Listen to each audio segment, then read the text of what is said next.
मेरे प्रिय दर्शकों, सादर नमस्कार। आप सुन रहे हैं अमर कथा श्री हरिमाया चरित। प्रतिदिन ही आप लोग भगवान श्री कृष्ण के पावन चरित्रों का गान सुनते हैं। आइए कथा का प्रारंभ करते हैं और कथा से पूर्व हम राधा नाम का स्मरण करते हैं। आप भी मेरे साथ राधा नाम का गुणगान करिए। राधे राधे पुनि कहु राधे, मिटी है सब संकट भव बाधे। अमर कथाया जनहितकारी, अमर कथाया जनहितकारी। कलिमल ताप मिटावन हारी, राधे राधे पुनि कहु राधे, राधे राधे। प्रिय दर्शकों, जो हमारे नए दर्शक हों उनसे मैं विनम्र निवेदन करता हूं, मेरी प्रार्थना है कि चैनल को सब्सक्राइब जरूर कर ले। आप मेरे साथ जुड़ जाएं, बहुत सुंदर भगवान के चरित्रों का गुणगान करेंगे। इस समय महाभारत चल रही है और महाभारत में संपूर्ण गीता को मैं सुनाने वाला हूं। आइए कथा से जुड़ते हैं। पांडव लोग एक छत्र नगरी से अब जहां स्वयंवर हो रहा है द्रौपदी का, वहां वो लोग गए हैं और वो सब ब्राह्मण की वेश में हैं। यहाँ से कथा का प्रारंभ है। उमा स्वयंवर हेतुइत, आए अति महिपाल। कृष्ण कर्ण कौरव सहित, जरासिंधु शिशुपाल। शंकर जी पार्वती जी से कहते हैं कि द्रौपदी के स्वयंवर के लिए यहाँ बहुत बड़े बड़े राजा हैं, जिनमें बहुत बड़े राजा जो हैं वो कर्ण है, जरासंध है, उनके साथ शिशुपाल है और भगवान कृष्ण भी इस उत्सव को देखने के लिए आए हैं। औरहु बड़े अनेकन राजे, औरहु बड़े अनेकन राजे। आजु स्वयंवर बीच बिराजे, औरहु बड़े। और से भाई बहुत बड़े बड़े राजा इस स्वयंवर के बीच में आ गए हैं। द्रुपद सिंहासन एक किनारे, द्रुपद सिंहासन एक किनारे। चक्र रूप बैठे नपसारे, चक्र रूप बैठे नपसारे। द्रुपद जी का सिंहासन एक किनारे पर है और जितने भी राजा हैं वो सब चक्र रूप में बैठे हुए हैं। ऊंच सिंहासन सुंदर पाई, ऊंच सिंहासन सुंदर ताई। बर कन्या हित नपति रचाई, ऊंच सिंहासन सुंदर ताई। एक ऊंचा सिंहासन बनाया गया है जो वर और कन्या के लिए बहुत सुंदर स्थान चुना गया है। और बीच एक जल कुंड सुहावा, बीच एक जल कुंड सुहावा। तेहि बीच ही सुचि खंभ बनावा, तेहि बीच ही सुचि खंभ बनावा। उसके बीच में जहाँ राजा बैठे हुए हैं उसके बीच में ही एक जलकुंभ जलाशय बना हुआ है, जल का कुंड है और उसके बीच में एक सुंदर खंभा लगा हुआ है। अब उस खंभे पे क्या है?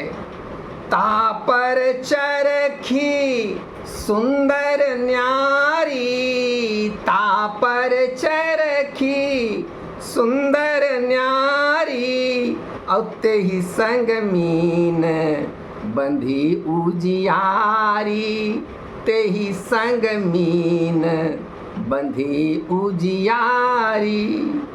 ऊपर उस खंभे पर एक चरखी लगी हुई है और चरखी में एक बहुत सुंदर मछली बंधी हुई है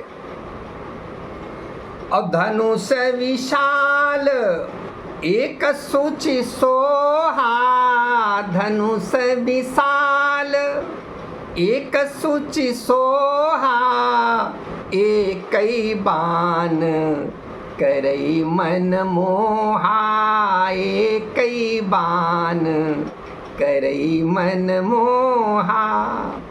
और वहाँ पर एक सुंदर धनुष रखा हुआ है विशाल, बहुत पवित्र है वो, और उसके साथ एक ही बाण रखा हुआ है, क्योंकि राजा द्रुपद का ये प्रण है। और वही प्रण के यानी कन्या के वरण करने के लिए जो स्वयंवर है, तो उस स्वयंवर की ये रचना है। और रचना में क्या है कि वो जो मछली की आँख का भेदन कर देगा, वो भी उसकी प्रतिछाया में देखकर, पानी की छाया में देखकर वही इस राजकुमारी का, द्रौपदी का वर्ण कर पाएगा। यही समाज बीच पांडव आए, यही समाज बीच पांडव आए, पावन ब्राह्मण वेश बनाए, पावन ब्राह्मण वेश बनाए। अब पवित्र ब्राह्मणों का वेश बनाया कर सभी पांचों पांडव यहाँ पधार चुके हैं, सब आ गए इस समाज के बीच में। और द्रुपद जानी द्विज आसन दीन्ही, द्रुपद जानी द्विज आसन दीन्ही, पुनियापन संबोधन कीन्ही, पुनियापन संबोधन कीन्ही। उन सबको ब्राह्मण जानकर द्रुपद जी ने सबको सुंदर आसन दिया और फिर अपना संबोधन शुरू किया। वो क्या कह रहे हैं द्रुपद जी, क्योंकि पुत्री का स्वयंवर है। हे धरनी के प्रमुख जन सुता द्रौपदी मोरी, अब वरन चाहे अति श्रेष्ठ वर सो बिनती कर जोरी। हे धरनी के, हे धरती के प्रमुख लोगों, ये आप लोग सब सुनो कि मेरी जो पुत्री है द्रौपदी है, वो श्रेष्ठ वर्ण करना चाहती है। जो सबसे श्रेष्ठ वीर होगा उसी का वो वर्ण करना चाहती है। इसलिए मेरी आप सब से विनती है। क्या विनती है? होई उपद्रव नाहि को सुनहु सकल महिपाल। क्योंकि ऐसे ऐसे उपद्रव हो जाते थे। आप लोगों ने रामकथा में भी सुना होगा, जब स्वयंवर हुआ तो बहुत से राजा लोग कूदने लगे थे, गाल बजाने लगे थे। ऐसे उपद्रव होने लगते हैं, लेकिन उसके बीच में परशुराम जी आ गए थे, थोड़ा उपद्रव शांत हुआ था और लक्ष्मण जी से वार्ता होने लगी थी। आज भी यही होना है, इसमें भी उपद्रव के संकेत मिल रहे हैं। इसीलिए द्रुपद महाराज पहले ही सबसे कह रहे हैं, होई उपद्रव नाहि को सुनहु सकल महिपाल। एक एक जन आई इत धनुष उठाई विशाल।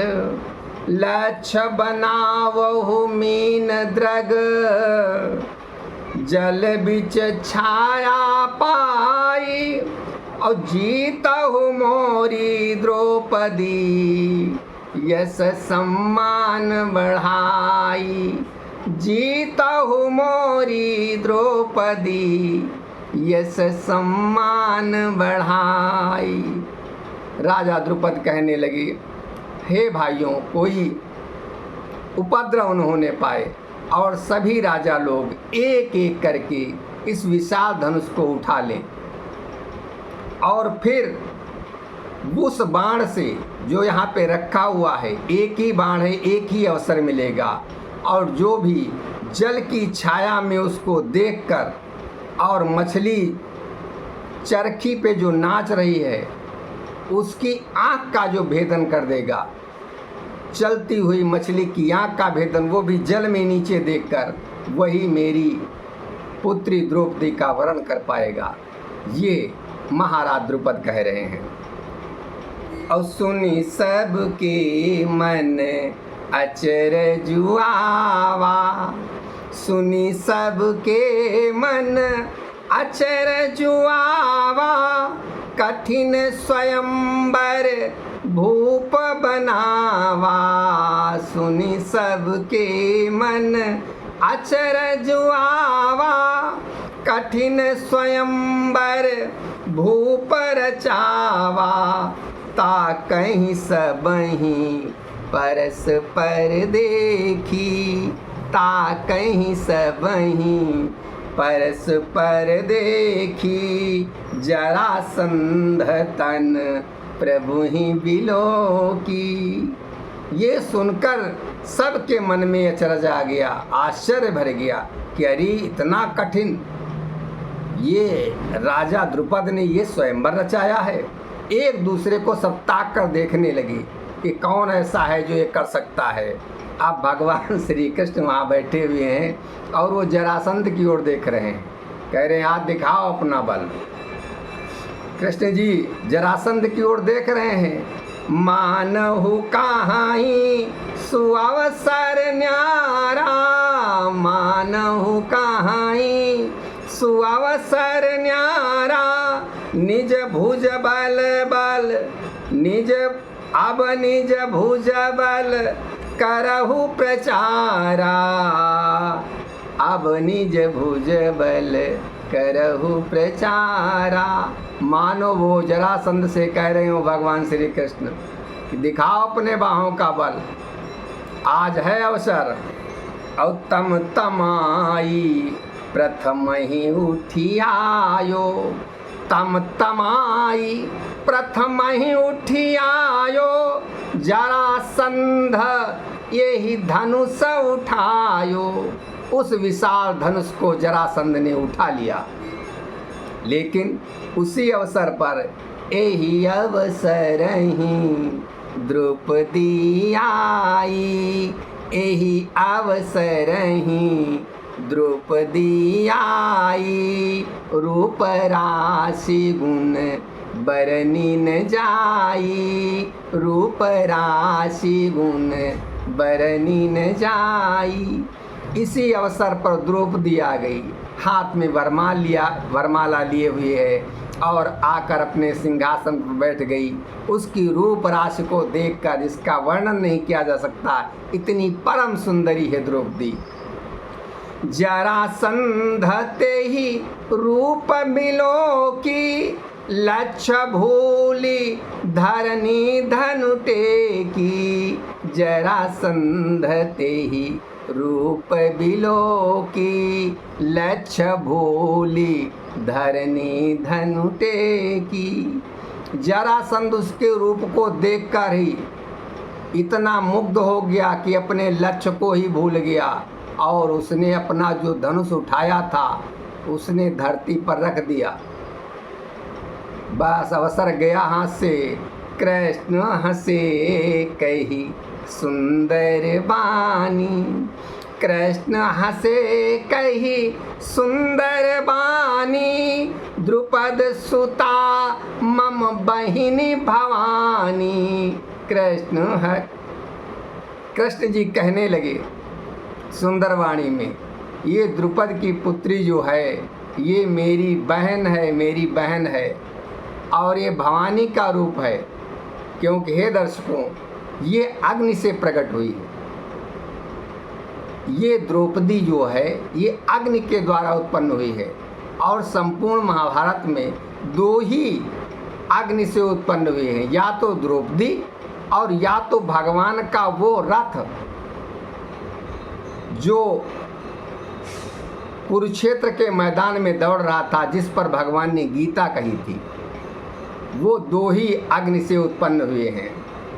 तो भगवान कह रहे हैं, ताको बरनन बल अभिमाना, ताको बरई न बल अभिमाना, बरही ताही जो पुरुष महाना, बरई ताही जो पुरुष महाना।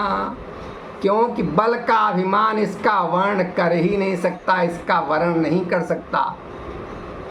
वर्ण इसका वही करेगा जो बहुत महान है, बहुत महान है, पुरुषोत्तम है। सुनहु माँ हरि जानहि, पांडव ही द्विज रूप। सुनहु माँ हरि जानहि, पांडव ही द्विज रूप। अर्जुन नयन निहारी प्रभु, प्रेषहि कृपायनूप। भगवान श्री कृष्ण जानते हैं, यह जो ब्राह्मण रूप में 5 आए हुए हैं, यही तो पांडव हैं। आप भगवान अर्जुन की तरफ देखते हैं और अपनी विशेष कृपा अर्जुन पर डाल रहे हैं।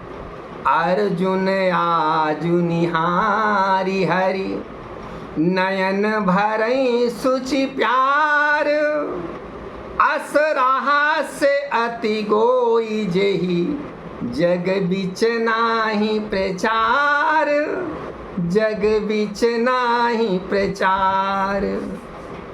अर्जुन आज भगवान के नयनों को निहार कर पवित्र प्यार पा रहे हैं और पवित्र प्रेम अपने में भर रहे हैं। ऐसा रहस्य बहुत गोपनीय है, जो संसार में नहीं कहा गया है, जिसका प्रचार ही नहीं है। अर्जुन जो हैं, भगवान की पवित्र प्रीति को पा रहे हैं, वही भर रहे हैं, जिससे वो द्रौपदी का वर्ण कर सके। ये सब भगवान की कृपा है। जिस पे भगवान की कृपा हो जाती है, वही अपने लक्ष्य का भेदन कर पाता है। रविदास जी मीरा से कथा सुनाते हुए यहाँ पर कहते हैं कि मीरा सुनहु एहि बीच ही, मीरा सुनहु एहि बीच ही, एक परम गुप्त रहस्य को। मीरा सुनहु एहि बीच ही, एक परम गुप्त रहस्य को।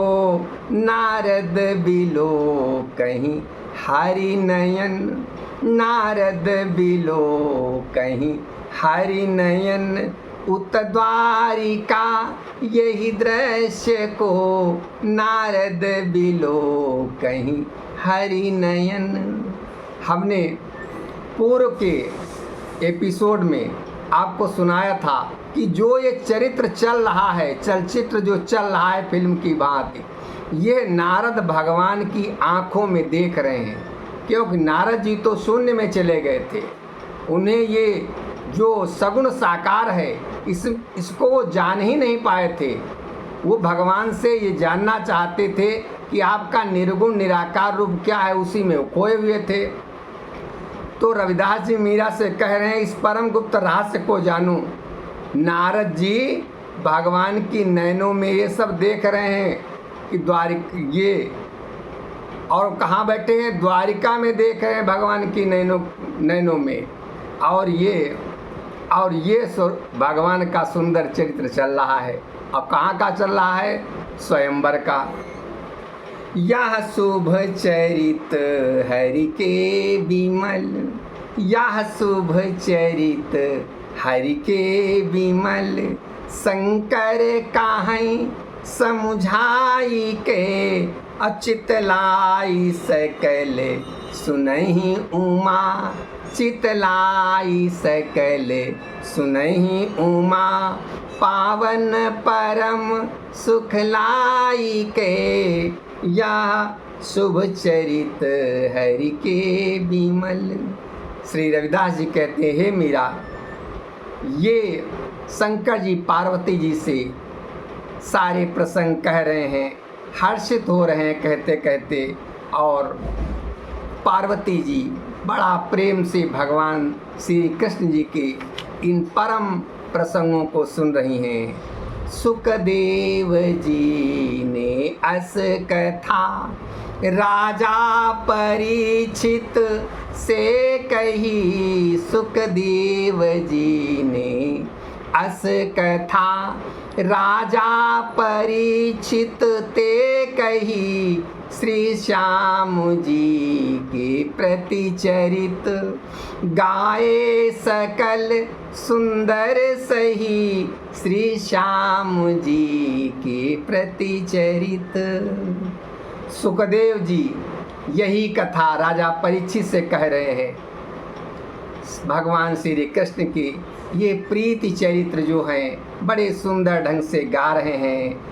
बहुचरित गुप्त प्रकार के जो जगत ने जाने नहीं। और सो सुनहु कछुक विशेषयति। सो सुनहु कछुक विशेषयति। जिनकी कहीं रचना नहीं। सो सुनहु कछुक विशेषयति। जिनकी कहीं रचना नहीं। बहुत से प्रकार के अनुपम चरित्र, गुप्त चरित्र भगवान श्री कृष्ण के शंकर जी पार्वती जी को सुना रहे हैं। उनमें से कुछ इतने विशेष हैं जिनकी रचना इस संसार में कभी नहीं हुई है, ऐसा मीरा से रविदास जी कह रहे हैं। आइए कथा का विश्राम लेते हैं, आगे की कथा हम आपको कल सुनाएंगे। राधे राधे पुनि कहु राधे। मिटी हैं सब संकट भव बाधे। अमर कथाया जनहितकारी। कलिमल तापु मिटावन हारी। राधे राधे पुनि कहु राधे। राधे राधे।